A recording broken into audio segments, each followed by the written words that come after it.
Hola mis estimados amigos y bienvenidos a un capítulo más de Viajes en el Tiempo versión México. En esta ocasión les traemos un capítulo que venimos trabajando desde hace algún tiempo. Vamos a hablar de 3 movimientos sociales muy importantes en México y los sindicatos para trabajadores, así como cuál ha sido la importancia de estos dos temas, de estas dos organizaciones, para la democracia en México actual. Así que comencemos.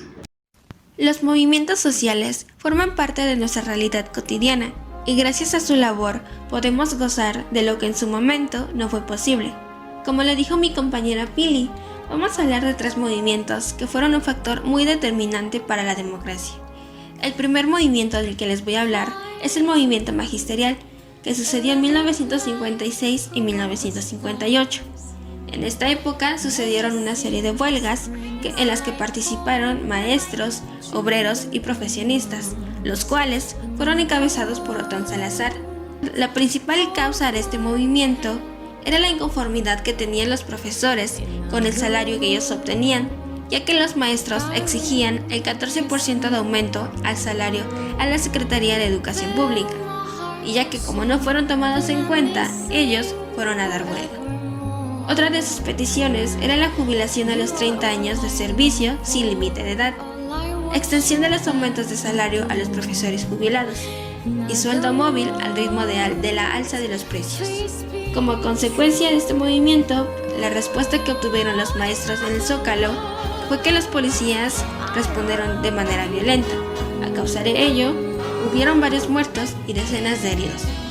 Además, se suspendieron labores de los maestros. En conclusión, el movimiento magisterial fue un grupo de docentes y directivos de las zonas educativas que luchaban por el bien del educador, que sea recompensado por su trabajo, debe ser, y velar por el bienestar del alumno y docente. Entre 1948 y 1958, los ferrocarrileros, de forma silenciosa y clandestina, organizaron lo que hoy se conoce como el movimiento ferrocarrilero, que tuvo su auge entre 1958 y 1959 y tenía como fin combatir el charrismo sindical. Esto se refiere a que es un grupo de personas, una persona que no busca el beneficio de sus compañeros o trabajadores, sino más bien obedece a los intereses de la empresa o autoridades gubernamentales. Además, también demanaban un incremento salarial y expulsar a líderes impuestos. Como respuesta ante este movimiento, fueron recibidos de forma violenta por la policía y el ejército. Como consecuencia, al final del mes los líderes fueron aprehendidos. Despidieron una gran parte de trabajadores ferrocarrileros y encarcelaron a más de 800 ferrocarrileros acusados de comunistas y fueron liberados en 1969. ¿Cuáles fueron sus alcances? Fueron beneficiados algunos trabajadores de las empresas ferrocarrileras y el conflicto no se soluciona parcialmente, solo una pequeña minoría.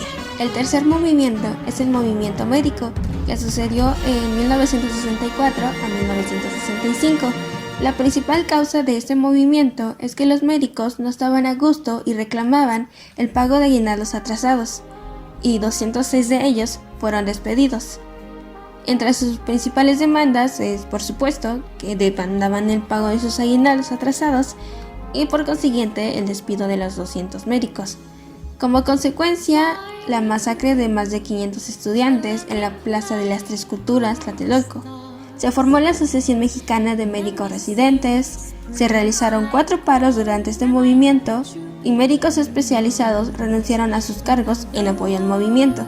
¿Cuáles fueron sus alcances? Se lograron acuerdos favorables, entre ellos el reconocimiento de la labor médica y el aumento de becas. Y se lograron 2 reuniones con el presidente Gustavo Díaz Ordaz, donde solo se resolvió un aumento mínimo de sueldos. Vale, quizás estés pensando que estos dos temas no tienen mucho que ver, pero las demandas hechas por los sindicatos de trabajadores en los movimientos sociales de los que hemos venido hablando han sido indispensables para la construcción de la democracia actual en México, porque han descubierto desigualdades, maltratos, injusticias, violaciones de derechos humanos, violencia, conveniencia entre poderes y personajes en puestos públicos que en vez de ver por los intereses de los trabajadores, atienden a los intereses políticos. De esta forma, y con este destape, es que han tenido lugar fuerzas opositoras y organizaciones que defiendan y velen por los intereses y derechos de sus representados. Es decir, que se ejerza una verdadera democracia, en donde un líder es verdaderamente la voz del pueblo o de sus representados y sus intereses. Todas estas demandas tienen en común que fueron hechas por sindicatos de trabajadores, del tema que les voy a hablar ahora. Primero, quisiera definir qué es un sindicato. Según la Ley Federal del Trabajo, un sindicato es la asociación de trabajadores o patrones constituida para el estudio, mejoramiento y defensa de sus respectivos intereses.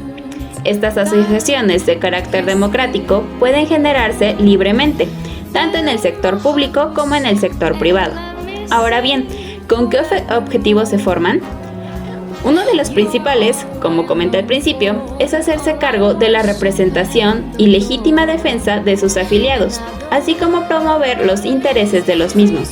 A este respecto, los asociados deben comprometerse al pago de cuotas sindicales, asistir a reuniones y adherirse a las acciones, como por ejemplo las huelgas, que se acuerden en la organización. Habiendo mencionado esto, los sindicatos tienen además otras funciones, tales como representar a los trabajadores en el ejercicio de sus derechos por contrato laboral, representar a los asociados en las distintas instancias del proceso de negociación colectiva.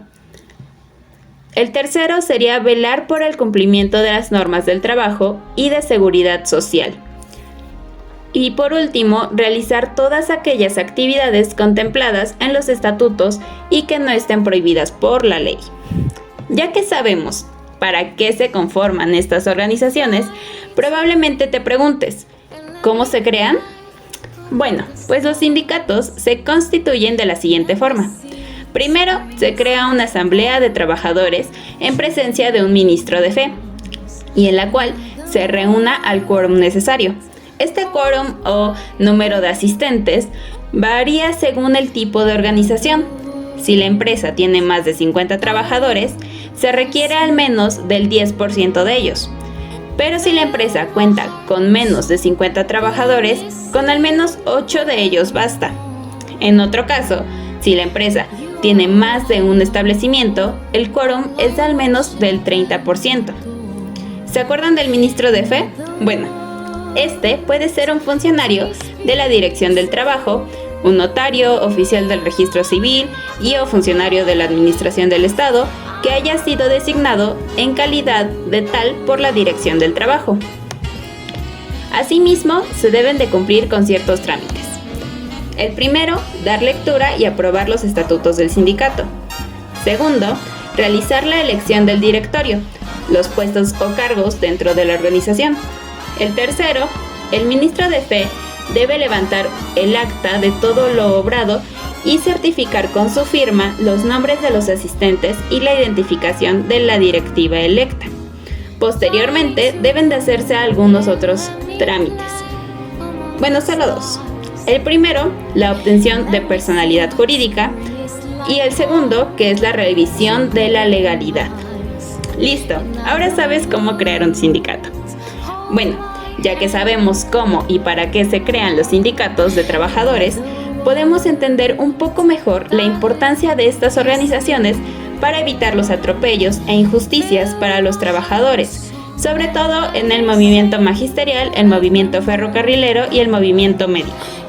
Ahora que ya sabemos cómo crear un sindicato, que por cierto, gracias Pili por el dato, concluimos que los movimientos sociales tienen como objetivo principal lograr un cambio. Son una acción colectiva de participación ciudadana en la cual se expresan valores, creencias e ideologías.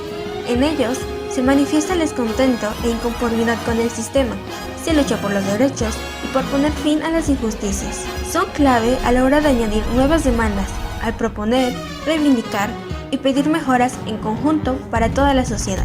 Surgen porque existen tensiones estructurales, porque existen carencias organizativas y porque a la gente no le gusta cómo se vive o cómo se trata la resolución de injusticias, por lo que creen que los problemas deben solucionarse de forma participativa igualitaria y cooperativa, de manera que buscan organizarse, moverse de forma solidaria, participativa, para remediar estos problemas.